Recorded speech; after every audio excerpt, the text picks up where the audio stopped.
Hi, I'm McCall. Today we're gonna do our makeup and I'm gonna give you the tea on how I quit nicotine after 4 years of addiction and also some helpful tips to help your journey. Grab a snack, set me down while you clean your room, or put me in 2x speed, but you're gonna wanna hear this. Let's talk about how to handle vaping triggers and withdrawals. When we're trying to quit nicotine, we have to know what our triggers are, right? That's gonna look different for every person. For some of you, it's gonna be after you eat a meal. Maybe it's when you hang out with a certain friend. Maybe it's when you smell nicotine. Maybe it's when you see nicotine. It varies per person, but you gotta know what triggers you, okay? But then once we know what triggers us, we have to know how to manage it. Basically, you gotta help yourself out. I look like the peanut butter baby. Anyways, back to the food example. Maybe you crave nicotine after you eat. So one thing you could do is have gum immediately after you eat to help yourself not hit your vape. Or maybe you follow an influencer that's vaping all the time and every time you see them, it makes you think about it. The best thing is to probably hit the unfollow button and help yourself out. It's also really helpful to distract yourself. Replacing a bad habit with something else is really helpful, which goes back to eating gum after you eat. Replace the vaping habit with eating gum. Or maybe make it so after you eat dinner, you go on a walk. And of course, it's really valuable to hang out with people who support you on your quitting journey. This might sound obvious, but staying healthy can really help us. Getting enough sleep, drinking enough water, etc. Because when we're dehydrated and sleep deprived, we're gonna act a little different, okay? And listen, sometimes asking for help takes the most courage, but receiving that support can be game changing. And there's actually a program from Truth that you can text all hours of the day to receive advice and tips. And of course, it's free. You just gotta text Join McCall to 88709 and you'll be enrolled. Quitting can feel so overwhelming and daunting.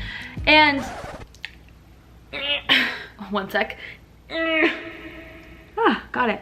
Ow. I hope my dentist is not watching this. Quitting can feel very overwhelming, and a lot of the times there are setbacks. I think it's really important to have some mental toughness. When you quit nicotine and you're experiencing those withdrawals, you have to remind yourself that that is temporary. You with me? When I first quit, I had a hard time, but I just kept reminding myself that the withdrawals were temporary and eventually I would be okay. And thinking into the future can be really hard, but it's important. And also remind yourself that you are capable of hard things. You are capable of persevering. Sometimes when I break down things in my head and remind myself that it's a choice to keep going, that makes me feel a lot better. It's not an easy choice, but it is a choice we get to make. And also, friend, if you quit and you have a setback, you hit a vape, that doesn't mean you have to give up on your quitting journey. I think that's where a lot of people get it wrong. I know it's hard, but don't let those little mistakes define you. Keep going, because again, you are capable. And I say that with love.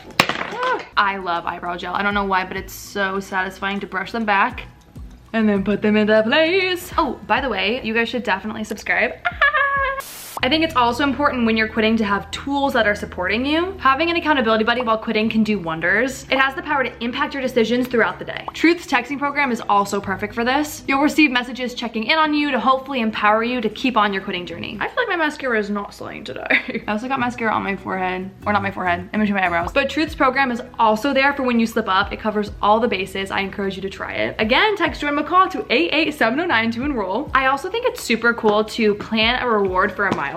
So an example of this is if you spend $50 on nicotine a month, you could make a little deal with yourself that if you can quit nicotine for a month, you'll use that $50 for a massage or for makeup or to invest it in stocks, if that's your thing.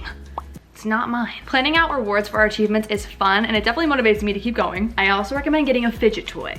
Okay, keep your hands busy, keep your mouth busy. This could be a fidget spinner, it could be a lollipop, it could be gum, it could be your water bottle, it could be your phone, it could be your chapstick, it could be, I don't know.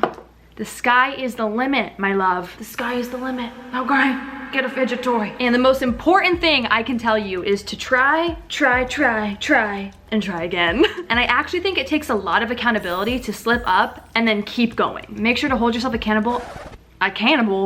No, thank you. Not that. Make sure to hold yourself accountable and keep going. Thank you for watching. I hope this advice helps you in some way. Just remember that you got this and text Join McCall to 88709 and I hope you have a wonderful day. Bye guys. Mwah.